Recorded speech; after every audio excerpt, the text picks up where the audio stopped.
Everybody, welcome to my channel. Alam nyo ba na favorite ko yung t-shirt na may bulsa?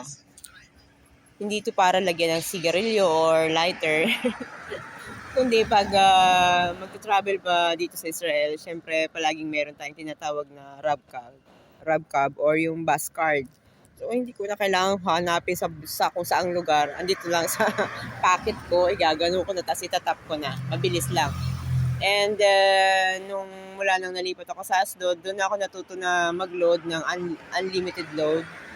And unlimited load Rabcab for 1 month is worth of 315 shekel. Kung sa atin is aabutin ng 5,000 yun. Kulang-kulang 5,000 po yung Rabcab. Pero sagot naman po ng aming hotel yon, yung aming transportation. Kasama na po yun sa binabayaran nila sa amin. And then,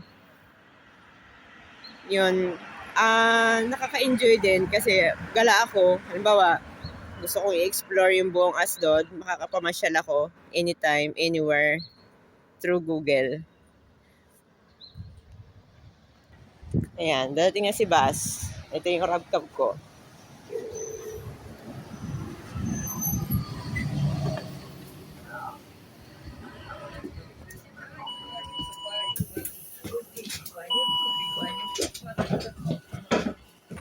Di ba madali lang, tapos ilalagay mo dito sa bulsa mo. Nandiyan na yung Rabcab mo. Ayan, dati nilalagay ko sa cellphone. Ilalabas ko pa yung cellphone para makuha yung Rabcab. Gagano.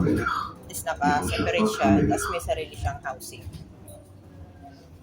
Tapos, yung resibo, nilalagay ko dito para alam ko kung kailan may expired yung Rabcab para hindi ka mag-penalty. Malaki rin kasi yung penalty, 100 shekel mahigit yung penalty kapag may nag-check sa bus tapos hindi ka nag-tap.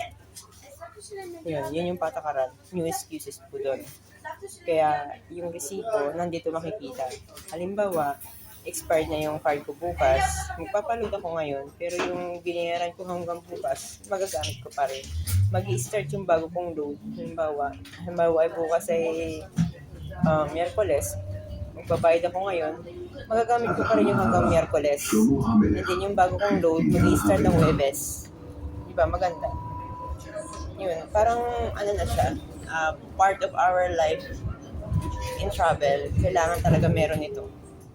Isa lang daw po kailangan, hindi kailangan ng dalawa, at pinagbabawal na ipagamit sa ibang tao ang na Rabcab kasi may picture po natin ito.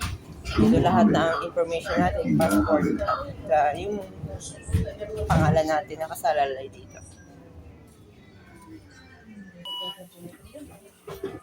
Bye-bye! See you in next channel.